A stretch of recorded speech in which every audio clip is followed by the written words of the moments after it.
हम आज श्रील प्रभुपाद जी से वचित भगवद गीता आधार में दूसरा अध्याय 32 श्लोक से चर्चा करने की कोशिश कर रहे हैं। और इस श्लोक में दूसरी बार स्वधर्म के बारे में बताया गया है। क्षत्रिय का कर्तव्य क्या होता है इसके बारे में बताया गया है। हम पहले भी इसके बारे में चर्चा किए थे।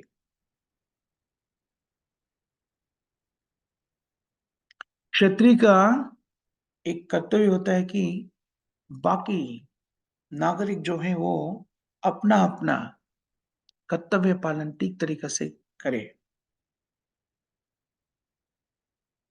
जो भी अपना गुणों के आधार से कार्य करते हैं और कार्यों के माध्यम से जो कार्य करते हैं वो कार्य करने के लिए वेद शास्त्रों में नियम बताया गया है। वो नियमों के अनुसार अपना कार्य करना जो व्यक्ति का धर्म होता है। और सब लोग अपना अपना वर्णाश्रम धर्म का पालन करना, वो करने तरीके से देखना है क्षत्रिय का कर्तव्य है। इसके बारे में हम पहला भी परसों में चर्चा किए थे। स्वधर्मामपि चावेक्षा।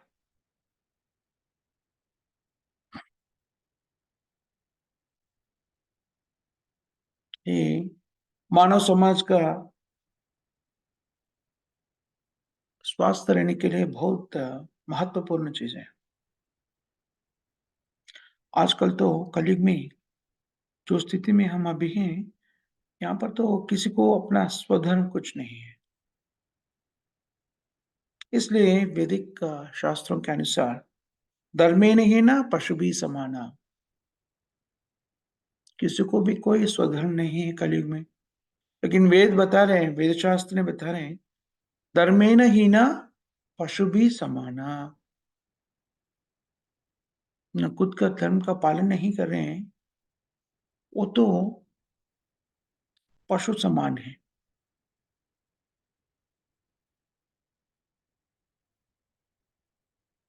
तो कौन देखेगा? सब लोग अपना अपना कर्तव्य निर्वहन का पालन करेगा। स्वधर्माम स्वधर्माम का मतलब है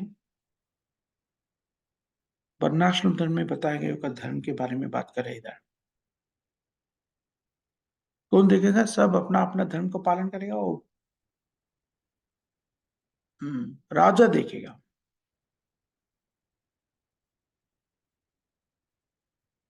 सच में बोले तो ये पहला सा व्यक्ति का ये धर्म ठीक तरीका से निभाए, अपना धर्म का पालन करे, वो पहला उनका पिता देखना चाहिए। और उसके बाद उनका गुरु, जो विद्या प्रदान करते हो। और ये बताया जाता है कि जो व्यक्ति को अपना गुण के अनुसार उनको विद्या देना चाहिए।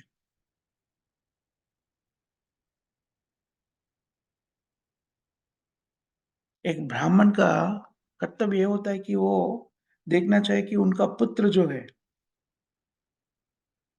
वो ब्राह्मणों का कर्तव्य में पूर्ण तरीके से उसे अभ्यास दिया गया है। ब्राह्मण का लक्षण क्या होता है? क्या धर्म होता है? सत्यम समो धमस तीक्षा। सत्यम समो धमस तितीक्षा। आर्जवम ब्रह्म कर्म स्वभावजम।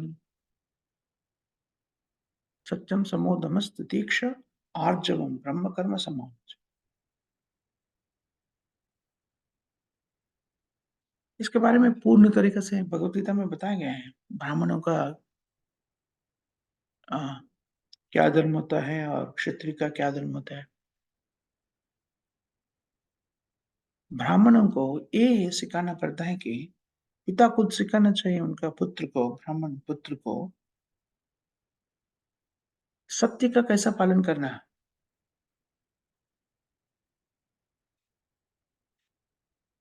एक जो ब्राह्मण रहते हैं वो कभी भी झूठ नहीं बोलता है। कोई भी स्थिति में वो झूठ नहीं बोलेगा। उनका प्राण भी त्याग करना पड़े फिर भी वो झूठ नहीं बोलेगा। अगर कोई शत्रु सच्चे के बारे में पूछता है, उसे उनका प्राण त्याग करना पड़े, फिर भी वो सत्य बोलेगा।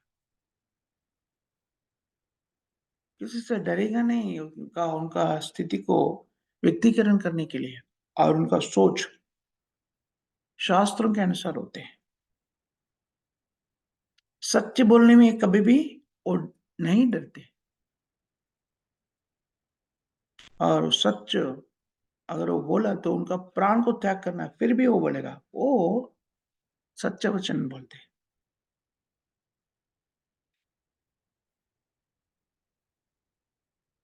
शत्रु के ऊपर विजय प्राप्ति करने के लिए भी वो व्यक्ति झूठ नहीं बोलते, सच्ची ही बोलते हैं। वैसे तो क्षत्रिय भी सत्य बोलते हैं। सच बोलना बहुत महत्वपूर्ण चीज है। जो सत्य बोलता है उसे व्यक्ति को ब्राह्मण बनाते हैं। सत्यम।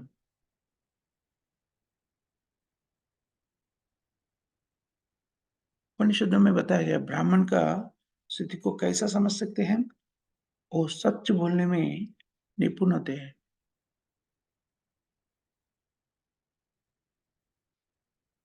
शास्त्रों में एक पुराणों में एक कथा बताए गए हैं। एक व्यक्ति रहते हैं, उसका नाम है सात्यकम।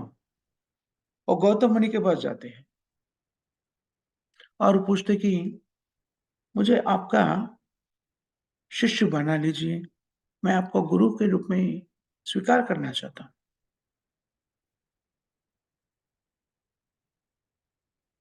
वेद शास्त्रों के अनुसार व्यक्ति ब्राह्मण होने से पहले उसे वेदाध्ययन का वेदाध्ययन के लिए शिष्य के रूप में स्वीकार नहीं कर सकते हैं। यहाँ पर भी श्रील प्रभुपाद जी ने बताते हैं, कृष्ण भावना समाज में भी व्यक्ति पूर्ण तरीका से ब्राह्मणत्व का जीवन को व्यतीत नहीं करते, तभी तक श्रील प्रभुपाद जी ने किसी को अपना शिष्य नहीं बनाया। ब्राह्मण का ब्राह्मण का जीवन को व्यतीत करना पड़े तो जो पाप कार्य बताया गया है उसे मुक्त होना चाहिए। वो 4 पाप कार्य क्या है? मांस भक्षण करना और जुआ खेलना, मधु मदिरा पीना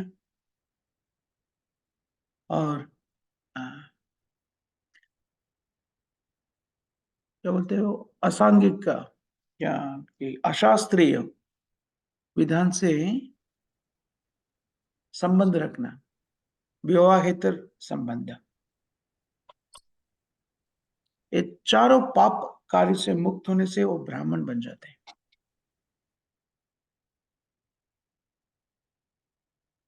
ये चारों कार्य से मुक्त होने से पहले कोई भी ब्राह्मण नहीं बन जाता। ब्राह्मण का अर्थ है शुचि।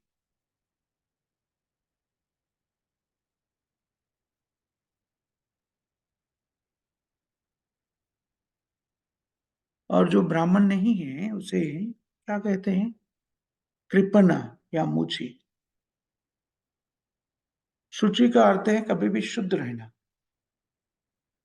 अंतर रूप से और बाह्य रूप से।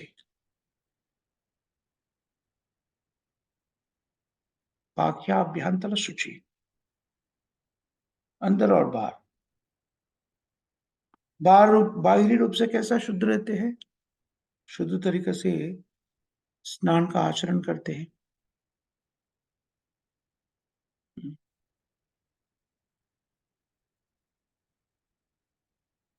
पूर्ण तरीके से शुद्ध रहते बाह्य बाह्य रूप से। वैसे ही अंतर रूप से शुद्ध कैसा बन सकते हैं? सुबह ही उठना है, पूर्ण तरीके से अपना उदय का कार्यक्रम करना है। उदय का जो उदय, सुबह उठने के बाद जो शुद्धिकरण करना है वो शुद्ध करना है। स्नान का आचरण करने के बाद मंगल आरती करना है, हरे कृष्ण महामंत्र का जाप करना है।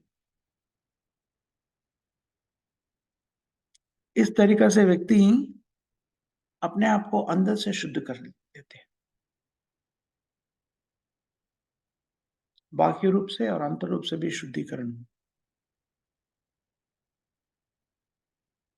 भगवान की भावना या कृष्ण भावना पे रहना ना अ, बहुत हल्का चीज नहीं है। येषां त्व अंतगतम पापम जनानां पुण्य कर्माणा। भौतिक बंधन का स्थितियों से मुक्त होने से ही व्यक्ति अंतगतम पापम पूर्ण तरीका से पाप कार्य से मुक्त होने के बाद, तो वो स्थिति में द्वेद्वंद मोह निर्मुक्ता भजन्ते माम, तभी भक्ति मार्ग को स्वीकार कर सकते हैं।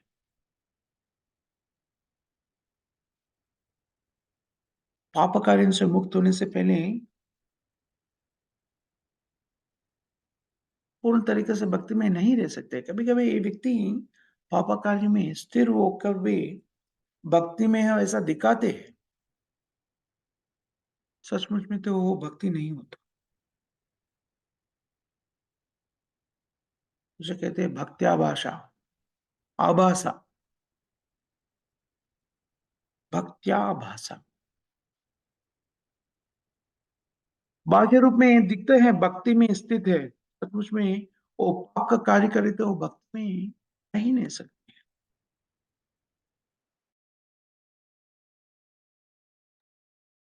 पाप का कार्य करना और भक्ति में रहना दोनों एक साथ नहीं हो सकते। इसलिए ये सब ब्राह्मणत्व का अभ्यास करना चाहिए उसे। और ब्राह्मण का कर्तव्य क्या होता है? ब्राह्मण का कर्तव्य ये होता है कि मनुष्य जीवन में मनुष्य जैसा शुद्ध से मानव जीवन को व्यतीत करना हो, अपना आचरण से समाज को दिखाते हैं। सत्यम समोदम तितिक्षा। शिक्षा का मतलब है सहन करना। कभी बहुत ठंडी रहते हैं, वैसा रहने से ब्राह्मण ये नहीं बोलते कि मैं सुबह उठ के स्नान नहीं करूंगा, नहीं तो सुबह उठ के स्नान करके मंगल आरती नहीं करूंगा, ऐसा नहीं बोलते। और ठंडी लग रही तो उसका सहन करना चाहिए, तितिक्षा। और जब उनका अर्थ क्या है? बहुत ही साधारण तरीके से जीवन का व्यतीत करते हैं। ब्राह्मण कभी भी बहुत अ,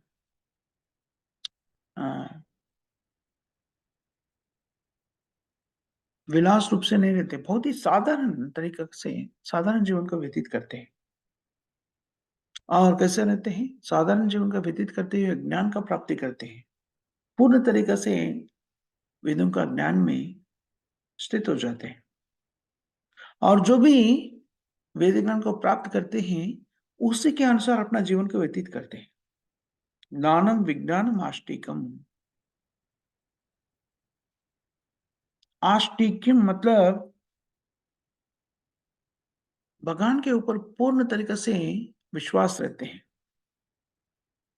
और भगवान के साथ अपना जीवात्मा का जो संबंध है उसके ऊपर भी पूर्ण विश्वास से रहते हैं। ये कहते हैं आस्तिक्यम। और इसका दूसरा अर्थ है कि वेद शास्त्र में जो बताया गया उनके ऊपर पूर्ण तरीके से विश्वास रहते हैं, विश्वास रखते हैं। वो जो भी वेदों में अध्ययन करते हैं, वेद जो बोलते हैं वो पूर्ण तरीके से सच्चे है। उसके बारे में और कुछ तर्क का कोई भी जरूरत नहीं है। पूर्ण तरह ये वेदों में बताया गया तो स्वीकार करो। ये स्थिति रहते हैं और इस स्थिति को बोलते हैं आस्तिक्यम।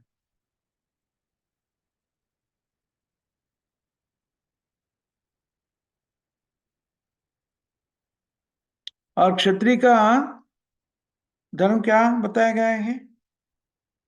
क्षात्रम द्विजतां च परस्परार्थम।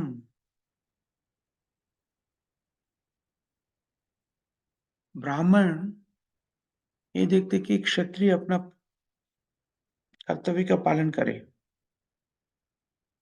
जैसे कि परशुराम ने ब्राह्मण है, तभी वो देखे क्षत्रिय अपना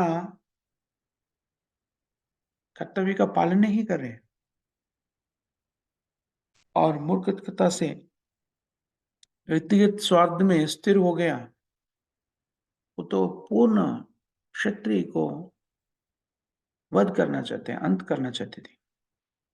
हमें पता है, हम वेदों में, पुराणों में अध्ययन करते हैं, 21 बार, 21 टाइम्स ही किल्ड क्षत्रियस, क्षत्रियों को वध किया। तभी श्रील प्रभुपाद जी ने बताया था, वैसा परशुराम जी ने क्षत्रियों को वध कर रहे हैं, उसमें से कोई क्षत्रिय भारत से भागकर यूरोप के तरफ चले गए। इसलिए श्रील प्रभुपाद जी ने बताते हैं, यूरोप में अ, व्यक्ति का संचलन तभी से हुआ कि जो भारत से भागे क्षत्रिय यूरोप में बस गया।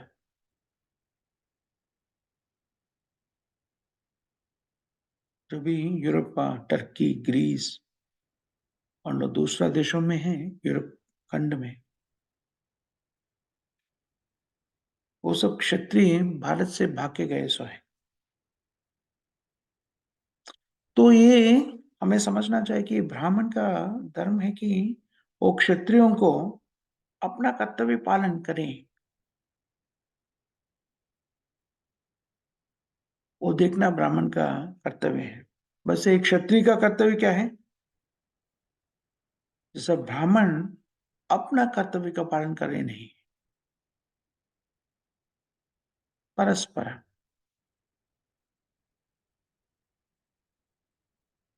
सचमुच में तो क्षत्रिय ने ब्राह्मण का पालन करने का कोई जरूरत नहीं है। ब्राह्मण जो रहते हैं वो पूर्ण तरीका से ज्ञानी होते हैं, क्षत्रियों से भी बहुत ऊंचा स्तर पर होते हैं। क्षत्रिय ब्राह्मण का क्षमता को परीक्षा नहीं कर सकते। लेकिन क्षत्रिय का दूसरा एक धर्म है, वो है कि प्रजा जो है वो आध्यात्मिक जीवन का, आध्यात्मिक ज्ञान को प्राप्त कर सके। वो क्षत्रिय का धर्म है।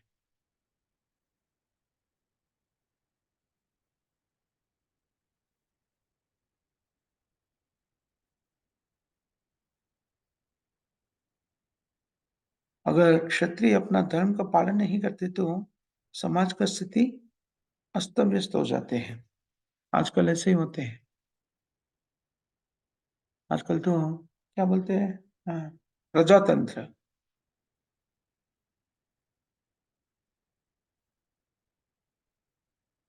प्रजातंत्र का अर्थ ऐसा बताया गया है, आजकल तो ऐसा व्यतीत करते हैं लोग, प्रजा जो भी चाहे वो कर सकते हैं और राजा कुछ नहीं कहते हैं। प्रजातंत्र में उसे क्या चाहिए? प्रजा से टैक्स, धन सेकरण करना है, बस उतना ही है। जो भी जितना है आप कमा रहे हैं उसमें से इतना निष्पत्ति के अनुसार गवर्नमेंट को देना पड़ेगा। प्रजातंत्र। और जो भी तुम प्यार करते हैं, करना चाहते हैं, कर सकते हैं। ये सचमुच में सही है। जहाँ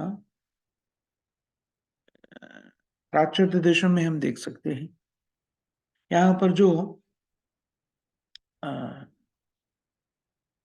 अधर्म कार्य करते हैं उसे भी बताकर उसे क्या उसका टैक्स बढ़ देता है, तो इधर का गवर्नमेंट वो स्वीकार करते हैं।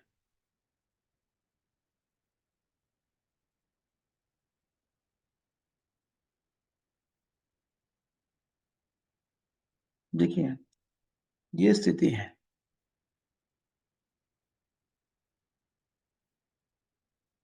प्रजातंत्र का।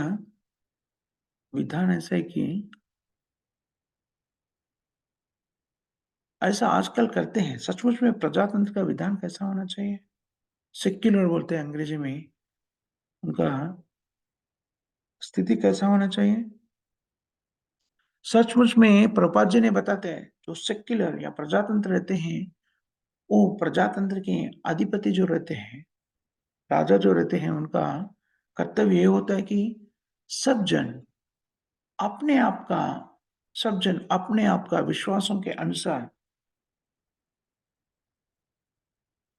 उनका कर्तव्य का पालन करें। ये देखना प्रजातंत्र में राजा का कर्तव्य होता है। राजा का कर्तव्य है कि बाकी पूरा लोग, प्रजा पूरा अपना-अपना कर्तव्य का पालन करें। जो ब्राह्मण है तो ब्राह्मण, हिंदू है तो हिंदू, मुस्लिम है तो मुस्लिम या क्रिश्चियन है तो क्रिश्चियन। ऐसा तो हिंदू नामक कोई शब्द तो शास्त्रों में नहीं है, लेकिन हम भौतिक जीवन में समाज में हिंदू शब्द प्रयोग करते हैं, इसका अर्थ है सचमुच में वो सनातन धर्म को पालन करने वाले। सब लोग जो ब्राह्मण है या क्षत्रिय हो या वैश्य हो, सबको अपना-अपना कार्य करना चाहिए। अगर ये सब व्यक्तियों को अपना कार्य करने के लिए नियंत्रित नहीं किया, तो अस्त-व्यस्त कार्य में स्थित हो जाएगा। ये तो अभी अ, प्रस्तुत परिस्थिति में समाज वैसे ही है। समाज में हम देखते हैं कि सब लोग को अपना कार्य करने के लिए कार्य करने का स्थिति नहीं है,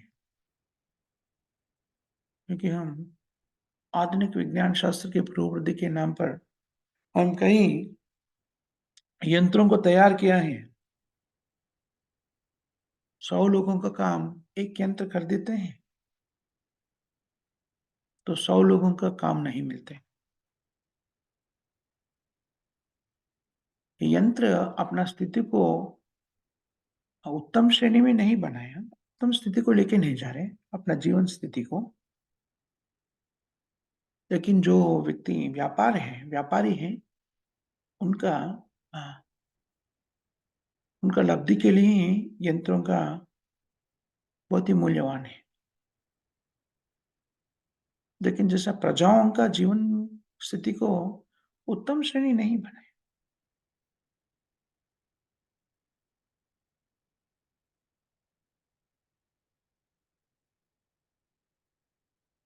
इसलिए जो आजकल में हम देखते हैं, जो पढ़े-लिखे माना जाता है, माने कि वो भौतिक विद्या को पढ़े-लिखे माना जाते हैं, वो सब लोग ने कुछ करने के लिए उनके काम भी नहीं मिल रहे।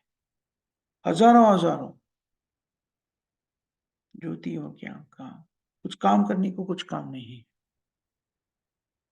सचमुच में बोले तो और दूसरा एक स्थिति है, वेद शास्त्रों के अनुसार स्त्रियों को काम बाहर बाहर का काम करने का ज़रूरत नहीं पड़ती थी। जो स्त्री घर के अंदर घर का काम करना पड़ता था। लेकिन अभी पूर्ण तरीक़ा से हमारा जीवन अस्त-व्यस्त कर दिया गया है। क्यों? क्योंकि जो राजा हैं, वो पूर्ण तरीक़ा से ज्ञानी नहीं है, वेद शास्त्रों का ज्ञान नहीं है। इसलिए वो नियंत्रण नहीं कर सकते प्रजाओं को। ये है अ, असली कारण। सो कुरुक्षेत्र का रणरंग तो कृष्ण से सिद्ध किया गया है। क्यों? जैसा जो भी क्षत्रिय अपना कार्य नहीं कर रहे, अपना कर्तव्य का पालन नहीं कर रहे, वो कर्तव्य का पालन नहीं करे तो वो कैसा हो जाता है? दुष्ट बन जाते हैं। राजा जैसे अपने आप को सजाए हैं, लेकिन वो सचमुच में क्षत्रिय धर्म का पालन नहीं करे। वैसे क्षत्रियों का वध करना आवश्यक है। यही प्रणालिका से कृष्ण ने कुरुक्षेत्र रण को सिद्ध किया। जैसे कि दुर्योधन वो राजा अपने आप को राजा बताते हैं, लेकिन वो तो बहुत बड़ा अ, पापी है, मूर्ख है। पांडवों को जुद्ध जुद्ध क्रीड़ा में हुँ, सीधा तरीका से नहीं, थ्रू वंचित रूप में अ, उनको हराने की कोशिश किया।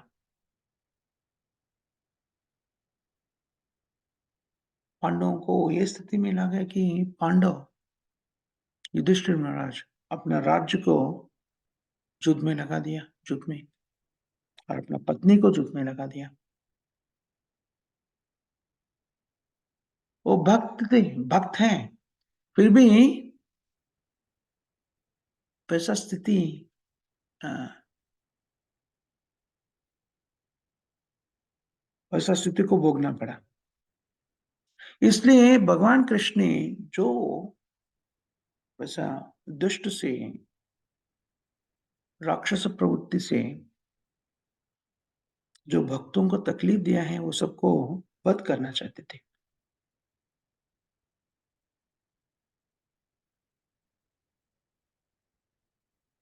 वो कृष्ण का अ,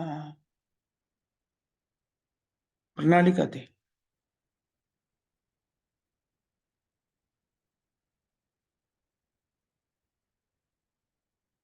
इसलिए वो बता रहे कि यदृच्छाया चोपपन्नम स्वर्गद्वारम अपावृतम।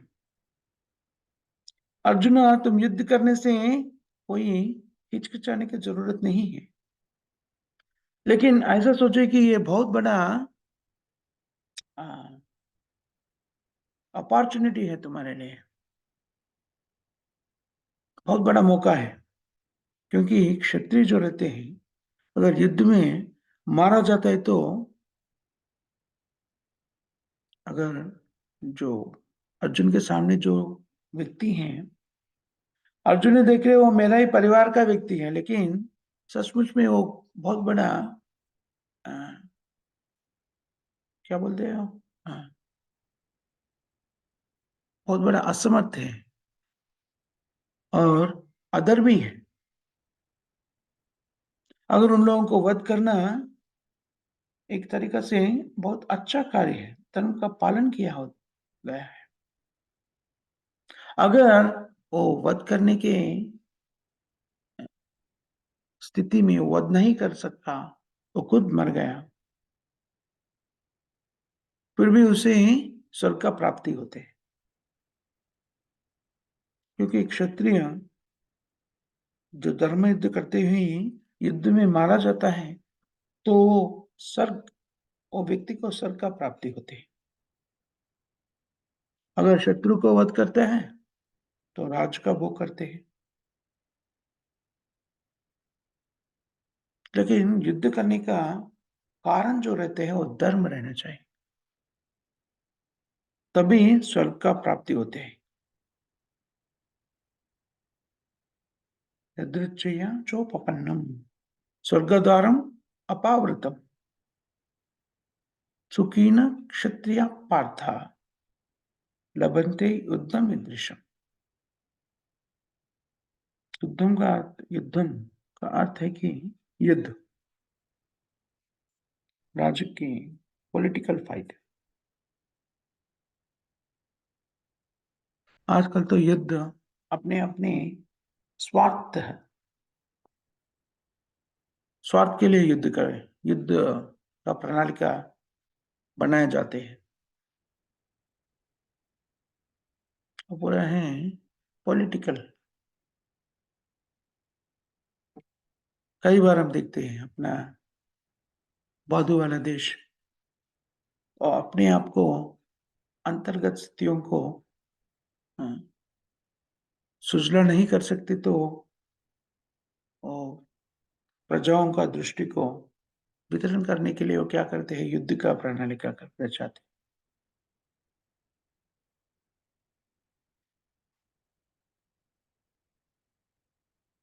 वो बेकार तरीका से प्रजाओं को ऐसा कहते कि हाँ, हम मुस्लिम हैं, आप हिंद बाजू वाला देश हिंदू है, हाँ, तो हिंदू हमारा शत्रु है।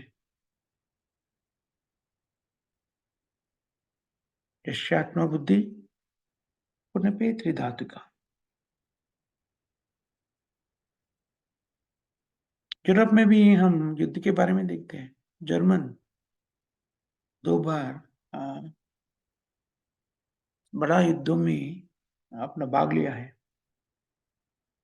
जर्मन अंग्रेजों से शत्रुता, अपने आप को अंग्रेज से वो शत्रु मानते हैं।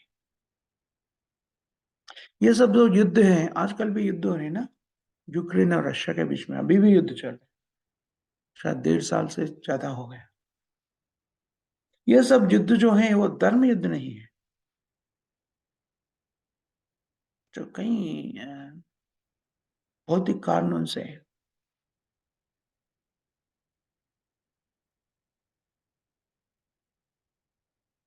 किया जा रहा है। देखिए, साधारण तरीके से हम देख सकते हैं कि जो राजा हैं अपने ही देश में जो समस्याओं को उजल नहीं कर सकते, तो प्रजा का दृष्टि को दूसरे स्थिति में करने के लिए वो युद्ध का सहायता लेते हैं। लेकिन युद्ध इसलिए नहीं करते कि वैसा अपना अ, स्वार्थ स्थिति को लाभ में बदलने के लिए युद्ध नहीं करना चाहिए। धर्म का स्थिति को धर्म संस्थापनार्थाया,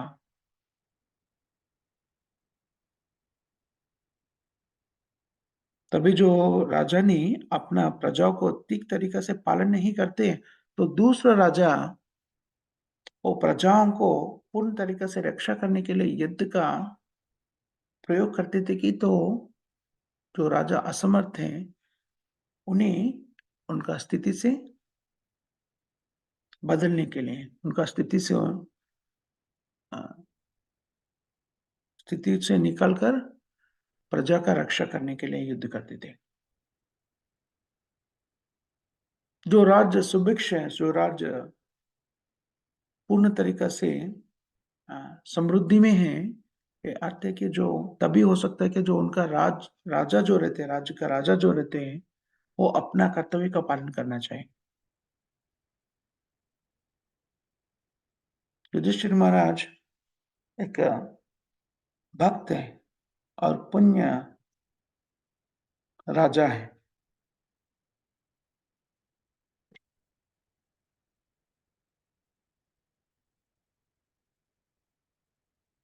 अगर राजा धर्म का मार्ग में नहीं रहता है, तो पूरा देश अस्त व्यस्त हो जाते हैं। जैसा घर में पत्नी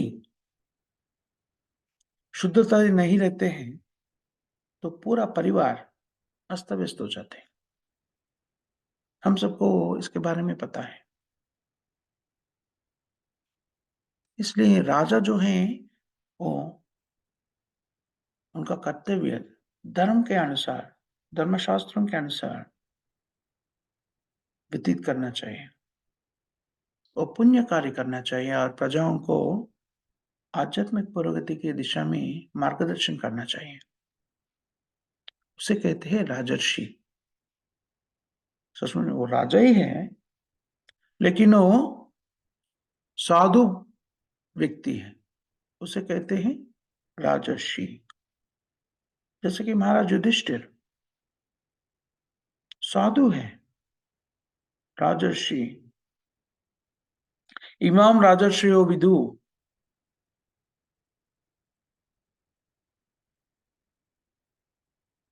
कई बार श्रील प्रभुपाद जी को कई व्यक्ति कहते थे कि आप केवल धनिक वर्गों को प्रचार करने के लिए जाते हैं।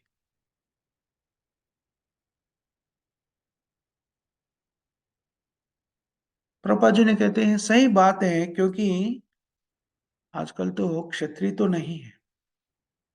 क्षत्रिय सचमुच में धनी रहते थे और भगवत गीता धनी वर्गों के लिए आवश्यक है।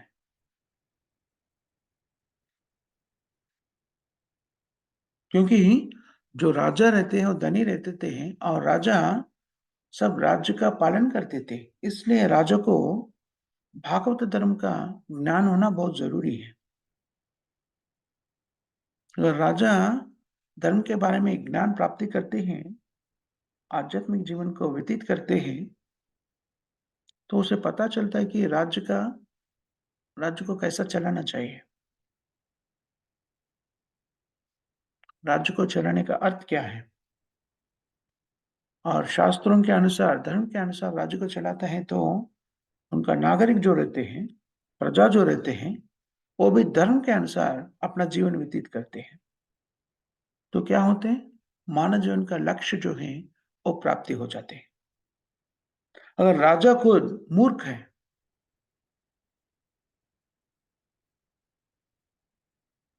तो प्रजा भी वैसे ही बन जाएगा। इसलिए भगवद गीता में चौथा अध्याय में कृष्ण बताते हैं, इमं विवस्वते योगम प्रोक्तायम अहम अव्ययम। बोलते हैं, तत्व तो मैंने तो तुमको बता रहे अर्जुन, मैं ये पहला सूर्य भगवान को बताया। क्षत्रिय वंशों में दो वंश हम शास्त्रों में देखते हैं, एक है सूर्य वंश, दूसरा है चंद्र वंश।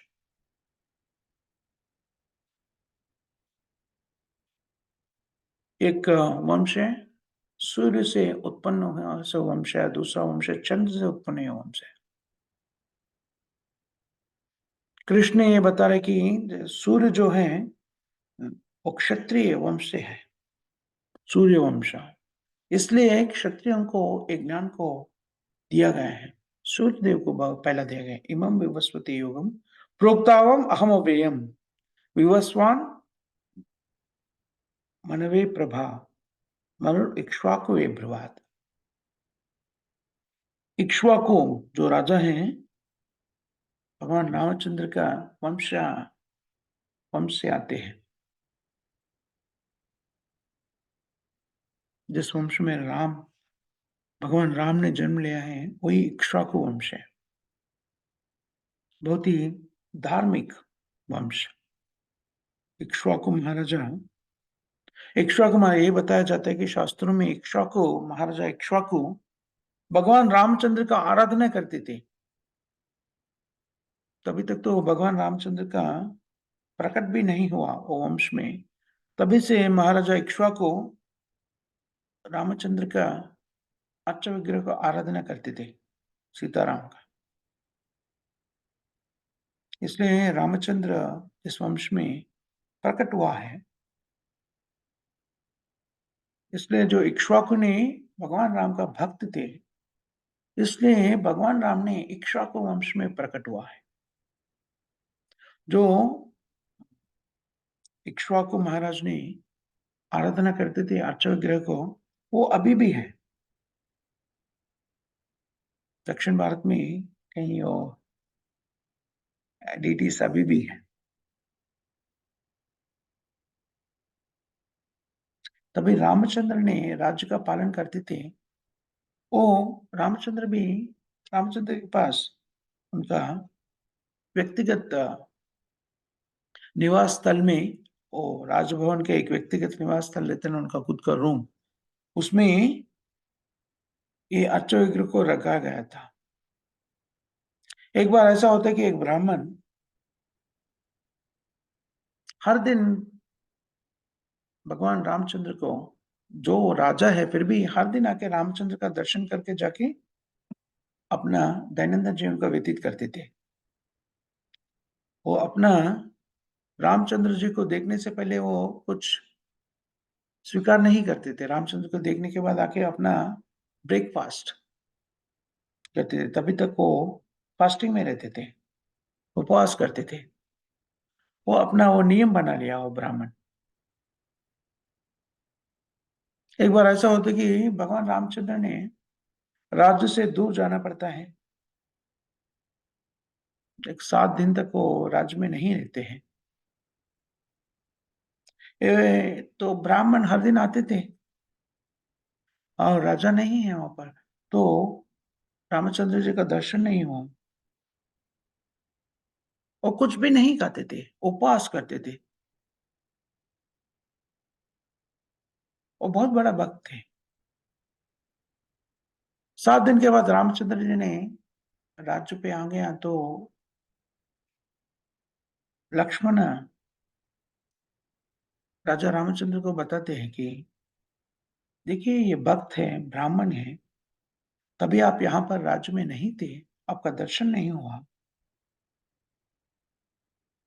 तो इसलिए 7 दिन से आपका दर्शन नहीं हुआ। ये ब्राह्मण कुछ भी नहीं खाया, कुछ भी नहीं पिया, उपवास करे। ये सुनकर रामचंद्र जी बहुत प्रसन्न हो गए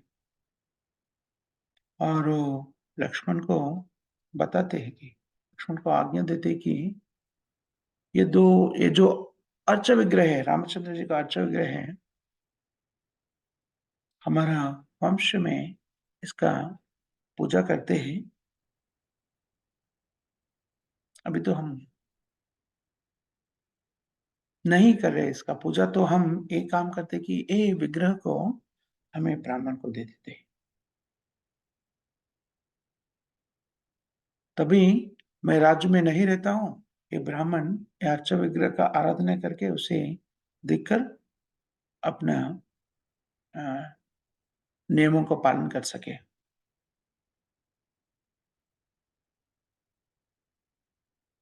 अगर हम कृष्ण को भौतिक रूप से, बाह्य रूप से नहीं देख सकते, सचमुच में तो कृष्ण सब जगह पर है।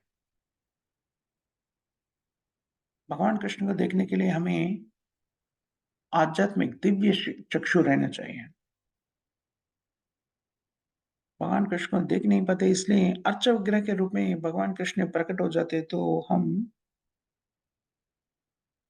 उनका आराधना कर सकें। अर्च विग्रह जो है भगवान के स्तर पर रहते, भगवान और अर्च विग्रह में कोई अंतर नहीं है। भगवान तो पूर्ण तरीका से संपूर्ण है, पूर्णता, भगवान का रूप और भगवान का नाम, भगवान का अर्च विग्रह, उसमें कोई अंतर नहीं है।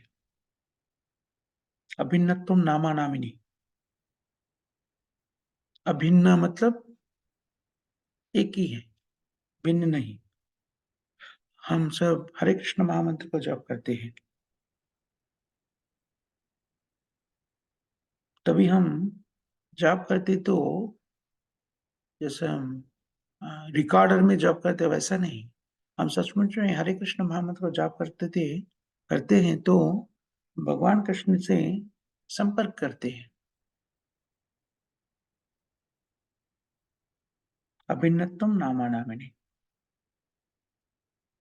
हम कृष्ण का नाम को जप करते हैं, हरे कृष्ण कृष्ण कृष्ण हरे हरे, हरे राम राम हरे हरे, तभी ये नाम मंत्र का जाप करते तो भगवान कृष्ण वहां प्रस्तुत हो जाते हैं, हमारा जीवा पे नृत्य करते हैं।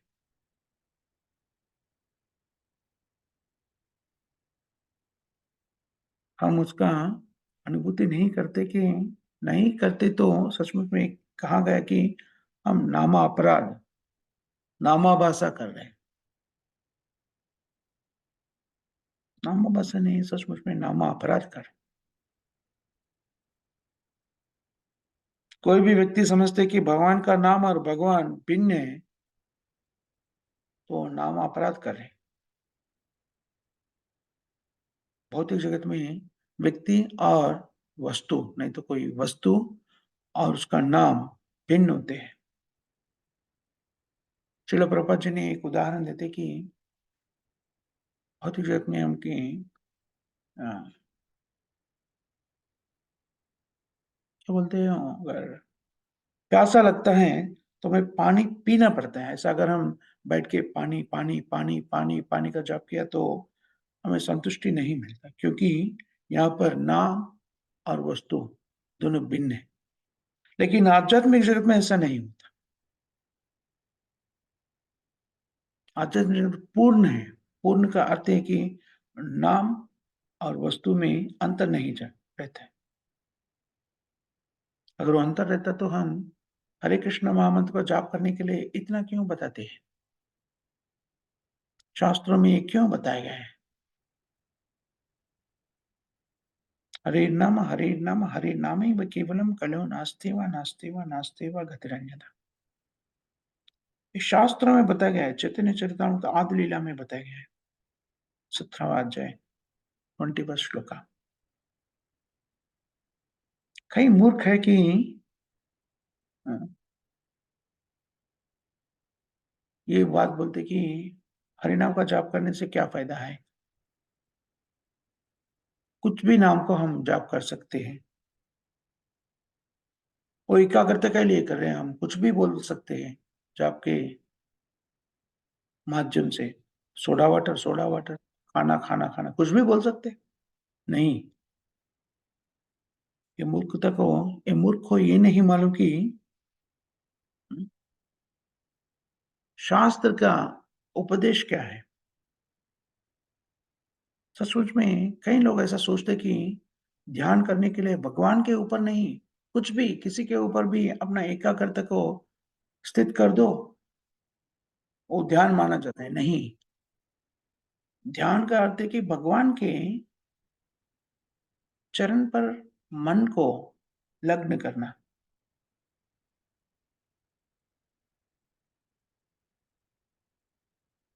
हरे कृष्ण महामंत्र जो है हरे कृष्ण कृष्ण कृष्ण हरे हरे, हरे राम राम राम हरे हरे, भगवान का नाम है, वो भगवान से अभिन्न है। इसलिए ये महामंत्र को जाप करने से अपना हृदय शुद्धिकरण हो जाते हैं। हम देख चुके हैं श्रील प्रभुपाद जी ने जो ऐरोपावासी पाश्चात्य देशों में जाकर नाम जप करने का उपदेश दिया है। जो भी व्यक्ति उसे स्वीकार किया है वो शुद्ध भक्त बन गया, वैष्णव बन गया। एक ज्ञान को प्राप्ति करने से पहले वो मनुष्य रूप में है, लेकिन वो मनुष्य भी नहीं माना जा सकता कि शास्त्रों के अनुसार पूर्ण तरीके से कई पाप कार्यों में स्थित हो गए थे। लेकिन तभी श्रील प्रभुपाद जी ने एक ज्ञान का उपदेश दिया है, तभी वो स्वीकार करके हरे कृष्ण महामंत्र का जाप करना शुरू किया, उनका हृदय का शुद्धिकरण हो गया। हरे कृष्ण महामंत्र को जाप करने से उसमें शक्ति है, भगवान खुद है।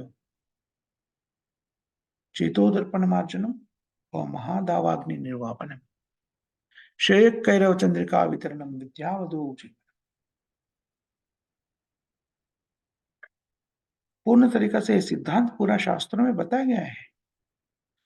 हमें क्या करना चाहिए? शास्त्रों को अपना जीवन में उतारना चाहिए। शास्त्रों का सिद्धांतों को अपना जीवन में उतारना चाहिए। आचार्य जो लोग ने जो बताया गया है शास्त्रों के अनुसार, शास्त्र में जो बताया वही आचार्य बताते हैं, प्रामाणिक आचार्य। और उसका हम स्वीकार करके अपना जीवन में उतारते तो अपना जीवन पूर्ण हो जाएगा।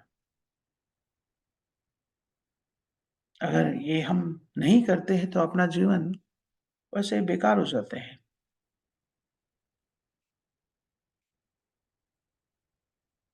यशास्त्र विधि उत्सृज्य वर्तते काम कार्ता,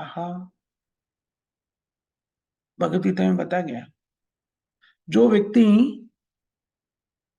जो शास्त्रों में बताए गए हैं उनका सिद्धांतों को पालन नहीं करते हैं, शास्त्र विधि विधि मीन्स नियमों का पालन करना। यह शास्त्र विधि उत्सृज्य वर्तते काम कार्ता,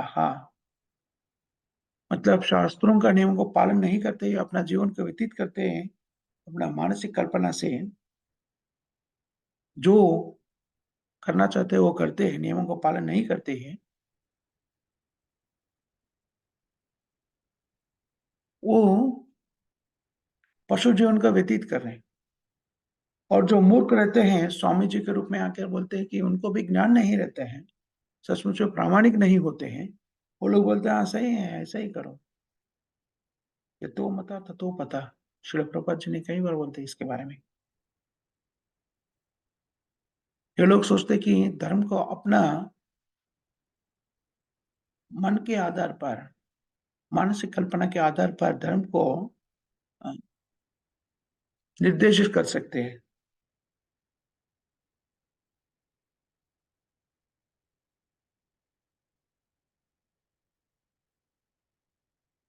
न सिद्धिम अवाप्तिनो यः शास्त्र विधिम उज्जयिनी वर्धते काम कर्तार न सा सिद्धिम अवाप्नोति।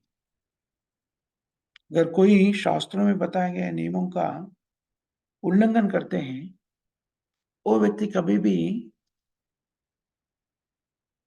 पूर्ण तरीके से अपने जीवन को पूर्णता नहीं दे सकते।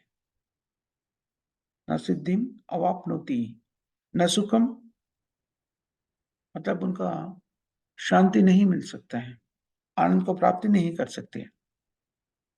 न सुखम न परम गतिम।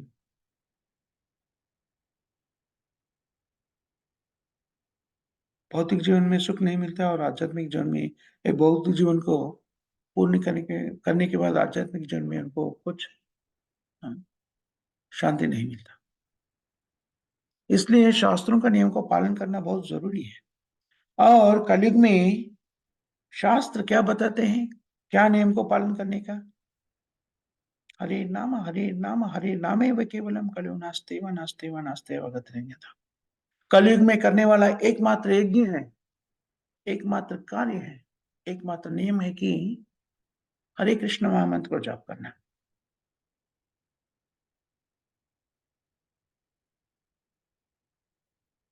हरे कृष्ण कृष्ण कृष्ण हरे हरे, हरे राम राम राम हरे हरे।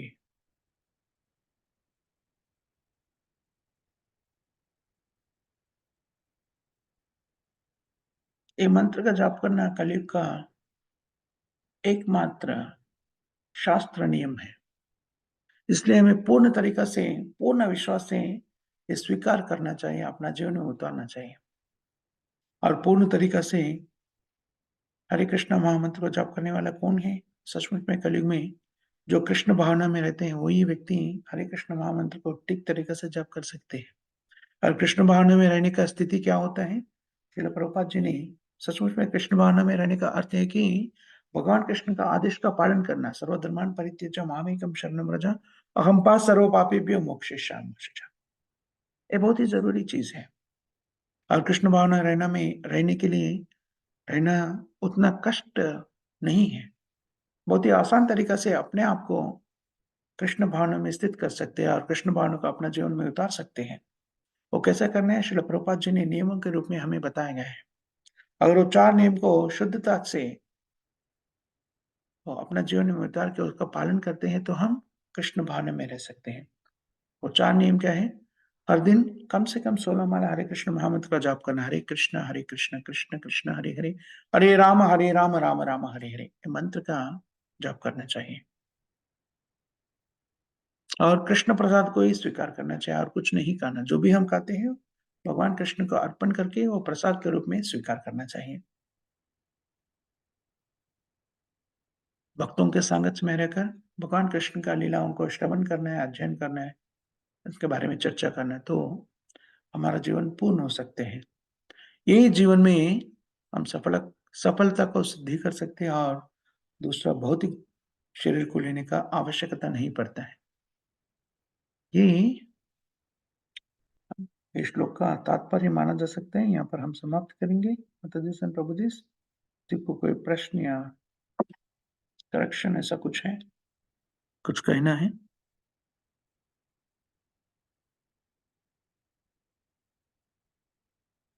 किसी को कोई प्रश्न वगैरह नहीं तो यहाँ पर हम समाप्त करेंगे। जगत गुरु श्रील प्रभुपाद की जय जय हरिनाम संकीर्तन की जय। जय नामाचार्य हरिदास ठाकुर की जय। जय सामवेद भक्त वृंद की जय। जय संत श्रीमद भागवतम की जय। जय। बहुत बहुत धन्यवाद जिसने प्रभु जी श्रील प्रभुपाद जी के ग्रंथों से चर्चा करने के लिए आप मौका दिया है। आप सबको बहुत बहुत धन्यवाद। हरे कृष्णा। हरे कृष्ण प्रभु जी, धन्यवाद। हरि हरि बोल माता, धन्यवाद, प्रणाम।